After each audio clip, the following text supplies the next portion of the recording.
நீங்க தான் சட்டத்தை இப்படி கூட அவங்க வேலையெல்லாம் விட்டுருங்க, என்னைய பிடிச்சிக்கங்கன்னு வாலண்டியரா வர்றீங்களே நீலாங்கரம் ஸ்டேஷனுக்கு போறதுக்கு பதிலா, பட்டினப்பாக்கம் ஸ்டேஷன்ல போய் சரண்டர் ஆகிறதுக்கு பதிலா வீடியோல பேசிட்டு இருக்கீங்கள.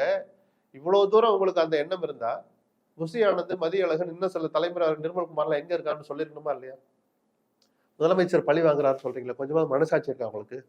என்ன பழி வாங்கினாலும் ஒரு வார்த்தை சொல்லுங்க. எஃப்ஐஆர் போட்டதா? எஃப்ஐஆர் போடலாம்னு சொன்னது நீதிமன்றம்.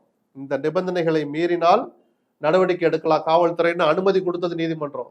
செட்டில்டு லா இருக்கு இந்த நாட்டுல, சட்டத்தின் ஆட்சி நடக்கிற இந்த நாட்டுல அதெல்லாம் செட்டில்டு லா. ஒரு நிபந்தனை விதிச்சா அந்த நிபந்தனை மீறினா கையெழுத்து போடுறதா முதல். எதனால மதியழகன் ஏவன் அப்படி நாடறிந்த மக்கள் தலைவரா மதியழகன்? அப்ப எதுக்காக ஏ1 சேர்க்கிறாங்க? பழி வாங்கணும்னா விஜய் தானங்க ஏ1 சேர்த்திருக்கணும். சட்டம் என்ன சொல்லுன்னா அனுமதி வாங்கியவர் தான் ஏ1. இதுக்கு நான் பொறுப்பேற்றுக்கிறேன்னு இத்தனை நிபந்தனைகள் கீழே கையெழுத்து போட்டது மதியழகன். சட்டப்படி நடக்குது. ஆமா சார், எடப்பாடியை தப்புன்னு சொல்லுங்க. அண்ணாமலை எஸ்பியா இருந்தவர் தானே, நிஜமாவே ஐபிஎஸ் படிச்சிருந்து நிஜமாவே எஸ்பியா மனசாட்சிப்படி நடந்திருந்தா இந்த எஃப்ஐஆர் தப்புன்னு அண்ணாமலை சொல்லுங்க.